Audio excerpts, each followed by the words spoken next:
భారతదేశ విద్యార్థులని అమెరికాలో నుంచి తరిమేస్తూ ఉన్నారు డొనాల్డ్ ట్రంప్. అసలు ఎందుకు పంపించేస్తూ ఉన్నారు? అది కూడా యుద్ధ విమానాల్లో కుప్పలు కుప్పలుగా దాదాపు 18,000 మందిని ఇమీడియట్ గా గుర్తించిన వాళ్ళని ట్రాన్స్పోర్ట్ చేస్తున్నాము ఇండియాకి అని చెప్పి వెల్లడించారు. కాసేపటి క్రితమే అక్కడ ఒక వీడియో కూడా రిలీజ్ చేయడం జరిగింది. అసలు ఇంత సీరియస్ గా ట్రంప్ ఎందుకు తీసుకున్నారు అని అంటే ఎలక్షన్స్ లో తను ఇచ్చిన హామీ నెరవేర్చడం కోసం, అది తక్షణ కర్తవ్యంగా ఆయన పెట్టుకున్న టార్గెట్ కాబట్టి. అయితే ఇప్పుడు లీగల్ ఇమిగ్రేషన్ ద్వారా వెళ్ళిన వాళ్ళంతా సేఫ్ గా ఉన్నారు, కానీ ఇల్లీగల్ ఇమిగ్రేషన్ ద్వారా ఎవరైతే ఎంటర్ అయ్యారో వాళ్ళంతా తిరిగి యుద్ధ విమానాల ద్వారా ఇండియాకి వస్తూ ఉన్నారు. అందులో పంజాబ్, గుజరాత్ ఇలాంటి స్టేట్స్ వాళ్ళు ఎక్కువగా ఉన్నారు అనేది మనకు తెలుస్తున్న ఇన్ఫర్మేషన్. ప్రస్తుతం మనతో పాటు ఎడిటర్, ఇన్వెస్టిగేటర్ సుధాకర్ ఉడుముల గారు ఉన్నారు. ఒకసారి వారి మాటల్లో అడిగి తెలుసుకుందాం. మ్యాప్స్ ద్వారా అసలు వీళ్ళు ఎలా ఎంటర్ అవుతున్నారు, వీసా లేకుండా ఫ్రీగా ఎక్కడి వరకు వాళ్ళు ట్రావెల్ చేస్తున్నారు, ఎలాంటి రూట్స్ ఎంచుకొని అమెరికాలోకి ఎంటర్ అయ్యి అక్కడ వాళ్ళ ఉపాధి పొందుతున్నారు, లేదంటే వాళ్ళు ఉండటానికి ఒక నివాస యోగ్యంగా యుఎస్ని ఎందుకు ఎంచుకుంటూ ఉన్నారు, ఈ డాలర్ డ్రీమ్స్ వెనక పడుతున్న ఈ కష్టాలు, వాటి వెనుకున్న కన్నీళ్ళు, ఈ విధంగా వాళ్ళు ట్రావెల్ అవుతున్నారు. సార్ ఒకసారి ఎక్స్ప్లెయిన్ చేస్తారా? మొత్తానికి భారతదేశం నుంచి అక్రమ వలసదారులు అమెరికాకి అనేక రూట్లో వెళ్తున్నారు. దాన్ని డంకీ రూట్ అంటారు. అది చూపిస్తాను. ముందుగా అసలు ఏ రాష్ట్రాల నుంచి ఎక్కువ వెళ్తున్నారు అంటే మనకి ఇక్కడ చూస్తే ఇండియాలో గుజరాత్ స్టేట్ నుంచి, తర్వాత హర్యానా, పంజాబ్ లోంచి నెంబర్ 1 స్టేట్, తర్వాత గుజరాత్, తర్వాత మనకు చూస్తే ఇక్కడ హర్యానా. సో కొంతమంది తెలంగాణ, ఆంధ్ర నుంచి కూడా ఉన్నారు, కొంతమంది యూపీ, మహారాష్ట్ర నుంచి ఉన్నారు. అంటే ఇప్పుడు వచ్చిన వాళ్ళలో మన తెలంగాణ, ఆంధ్ర నుంచి లేరు. అంటే ఎక్కువగా ఈ రాష్ట్రాల నుంచి ఎక్కువ అమెరికాకి అక్రమ మార్గాల ద్వారా ఎక్కువ వెళ్తున్నారు. ముఖ్యంగా చెప్పాలంటే పంజాబ్, హర్యానా, గుజరాత్ ఈ 3 రాష్ట్రాలు. అట్లనే చండీగఢ్ యూనియన్ టెరిటరీ, అది ఉమ్మడి రాజధాని. సో అక్కడి నుంచి వెళ్తున్నారు. కొంతమంది మహారాష్ట్ర, యూపీ, హైదరాబాద్ నుంచి కూడా వెళ్తున్నారు. అయితే ఇప్పుడు వచ్చిన బహుశా నెక్స్ట్ ఫ్లైట్స్ లో మన వాళ్ళు కూడా ఉండొచ్చని అనుకుంటున్నారు. Let us see. అయితే వీళ్ళు ఎక్కడి నుంచి వెళ్తున్నారు అంటే ఢిల్లీ వెళ్తారు మేజర్ గా, ఢిల్లీ కానీ మేజర్ ఫ్లైట్, లేదా ముంబై. ఎందుకంటే అన్ని ఇంటర్నేషనల్ ఫ్లైట్స్ ఎక్కువ ఢిల్లీ నుంచి అన్ని దేశాలకు ఉన్నాయి కాబట్టి ఢిల్లీని చూస్ చేసుకుంటారు. ఢిల్లీ నుంచి ఒక రూట్ ఏంటంటే కెనడా రూట్ మెయిన్ గా, ఇంకొకటి Mexico route. So first I will explain Mexico route. Mexico route లో ఎలా వెళ్తున్నారు అంటే మనం చూస్తే ఇప్పుడు ఢిల్లీ నుంచి ఒక ఫ్లైట్ మామూలుగా యూరప్ కూడా వెళ్ళొచ్చు, యుక్రెయిన్ కూడా వెళ్తున్నారు. ఇప్పుడు యుక్రెయిన్ లో యుద్ధం జరుగుతుంది కాబట్టి, మీరు ఇక్కడ చూస్తే యుక్రెయిన్ యుద్ధం జరుగుతుంది కాబట్టి ఇక్కడ లేదు. అయితే ఫ్రాన్స్ కూడా వెళ్తున్నారు ఇక్కడ విజిట్ వీసా మీద. ఈ యూరప్ లో వెళ్ళొచ్చు, లేదా డైరెక్ట్ గా మన ఇండియాకి వీసా లేకుండా వెళ్లే దేశాలు ఉన్నాయి. అందులో ఇక్కడ చూస్తే ఇక్కడ పైన మనకి north America, United states, north America, ఇది సెంట్రల్ అమెరికా, ఇది సౌత్ అమెరికా. ఈ సౌత్ అమెరికాలో ఈక్వెడార్ కి మనకు వీసా అక్కర్లేదు. సో ఈ ఈక్వెడార్ కి ఎక్కువ వెళ్తున్నారు డైరెక్ట్ గా. ఎందుకంటే ఇక్కడ ఒకవేళ ఢిల్లీలో క్లియర్ అవ్వగలిగితే, వాళ్ళు పట్టుకోలేకపోతే ఈక్వెడార్ కి వెళ్తున్నారు. ఒకవేళ ఢిల్లీలో ఇబ్బంది వస్తే, అక్కడ మేనేజ్ చేసుకోలేకపోతే ఇమిగ్రేషన్ గానీ ఇది గానీ యూరోప్ వెళ్ళి, లేకపోతే వేరే దేశాలు వెళ్ళి అక్కడి నుంచి ఈక్వెడార్ కి వెళ్తున్నారు. ఈక్వెడార్ లేదా ఎల్ సాల్వడార్ అని ఇక్కడ ఒకటి ఉంది, ఆ దేశం కూడా వెళ్తున్నారు. ఎల్ సాల్వడార్ ఇక్కడ ఉంది చూడండి, ఎల్ సాల్వడార్, లేదా నికరాగువా అని ఉంది. ఇది ఒక రూట్. అంటే ఈ రూట్ లోనే మల్టిపుల్ రూట్స్. సో అల్టిమేట్ గా వాళ్ళు ఎల్ సాల్వడార్ గానీ ఈక్వెడార్ గానీ ఫస్ట్ ఎంట్రీ పాయింట్. ఒకవేళ ఇక్కడికి వెళ్తే రిస్క్ లేకుండా వెళ్లే వాళ్ళు నికరాగువా, ఎల్ సాల్వడార్ వెళ్ళి ఇక్కడ నుంచి మెక్సికో వెళ్తున్నారు. అది ఎక్కువ కాస్ట్ అవుతుంది.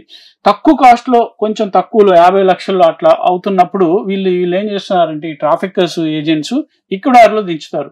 ఈక్వెడార్ లో వచ్చినప్పుడు ఈక్వెడార్ నుంచి కొలంబియా, మీకు తెలుసు కదా, కొలంబియా ఇస్ నోన్ కార్టెల్స్. ఇక్కడ భయంకర ఉన్న ఇది అమెరికా కూడా ఎక్కువ. సో ఈ మెడలిన్ అనే ఒక ఊరు, ఈ ఊరు వెళ్తారు. ఇక్కడ మనం చూస్తే ఈ టౌన్స్ లో, ఈ బోర్డర్ టౌన్స్ లో, కొలంబియా, పనామా మధ్య బోర్డర్ టౌన్స్ లో అందరూ జనాలు రోడ్ల మీద మనకు పిల్గ్రిమేజ్ సెంటర్ లో ఎలా ఉంటారో అలా ఉంటారు. వాళ్ళంతా ఇమిగ్రెంట్స్, వివిధ దేశాల వాళ్ళందరూ ఇక్కడ గ్యాదర్ అవుతారు. సో బస్సుల్లో కొంత దూరం ఉంటది, కారులో ఉంటది. కానీ ఇక్కడి నుంచి మాత్రం ఈ పనామాలో మనం చూస్తే, మొత్తం పనామా కంట్రీకి ఈ మధ్యలో డేరియన్ గ్యాప్ అని ఉంటది. ఇదంతా మొత్తం ఇక్కడ చూడొచ్చు మనం, డేరియన్ నేషనల్ పార్క్. అంటే ఇది జంగిల్. ఈ ఫారెస్ట్ లో వీళ్ళు నడుచుకుంటూ వెళ్ళాలి. ఇక్కడ మనకి ఈ రూట్ ఉండదు, ఈ బస్ కానీ ట్రావెల్ రూట్ ఉండదు. సో ఇక్కడ నుంచి నడుచుకుంటూ వెళ్ళాలి. భయంకరమైన కొన్ని రోజుల పాటు, మొత్తం కొన్నిసార్లు 40 రోజులు పడుతుంది, మినిమం 15 days పడుతుంది ఏదైనా చేయాలన్నా. ఇక్కడ మాత్రం కొన్ని రోజులు, 4-5 రోజులు ఇందులో నడుచుకుంటూ కేవలం బిస్కెట్స్. మీరు చూస్తే మొత్తం ఇది భయంకరమైన అటవీ ప్రాంతం, మొత్తం నేషనల్ పార్క్స్, జంగిల్స్ ఉన్నాయి.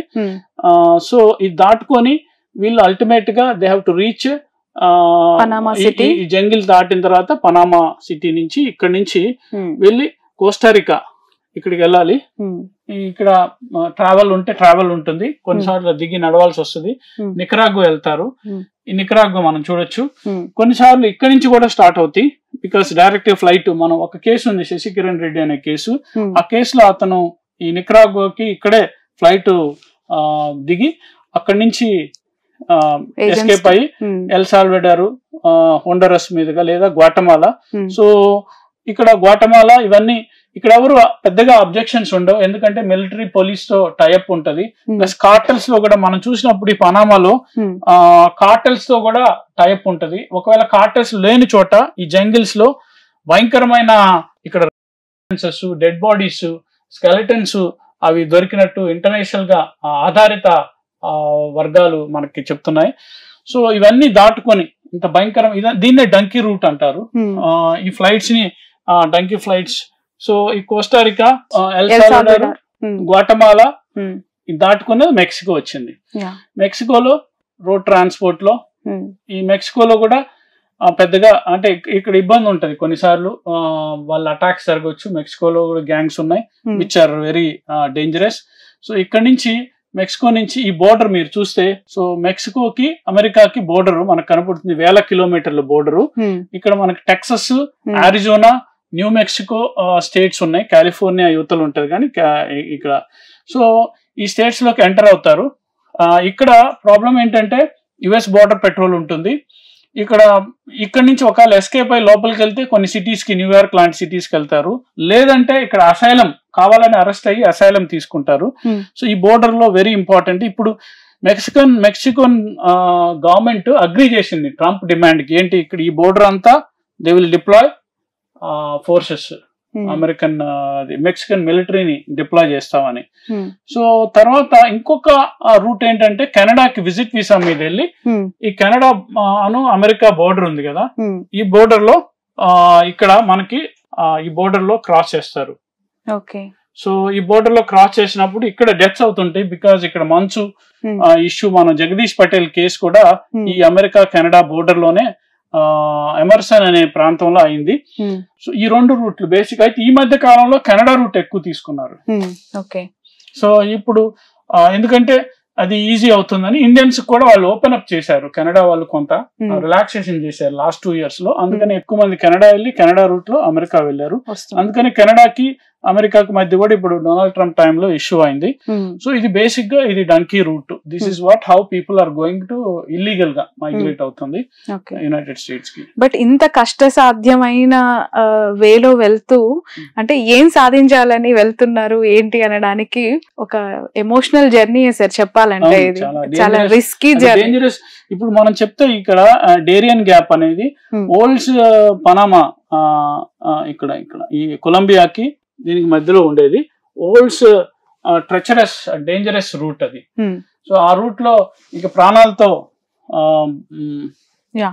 కంప్లీట్ గా ఇది ఒక బార్డర్ లానే ఇక్కడ ఒక లైన్ మనకి కనిపిస్తుంది. ఎందుకు అని అంటే ఇది అత్యంత భయంకరమైన నేషనల్ పార్క్. ఇందులో క్రూర మృగాలు ఉంటాయి, మృగాలు లాంటి మనుషులు కూడా ఉంటారు. ఎందుకు అని అంటే ఆడవాళ్ళు చేసే హరాస్మెంట్స్ తో చంపేయటం, అలాగే యూజ్ చేస్తూ చాలా మందికి చేయడం, లేదంటే అక్కడ సేల్ చేసుకోవడం కోసం, లేదంటే అది ఒక బిజినెస్ గా ఎంచుకున్న వాళ్ళకి కూడా ఇది ఒకటి షెల్టర్ గా ఉన్న ఒక డీప్ ఫారెస్ట్ అన్నమాట. సో డేరియన్ నేషనల్ పార్క్ నుంచి కూడా ఇల్లీగల్ ఇమిగ్రేషన్స్ ఎంట్రీస్ ఉన్నాయి అని చెప్పి వాళ్ళు గుర్తించారు.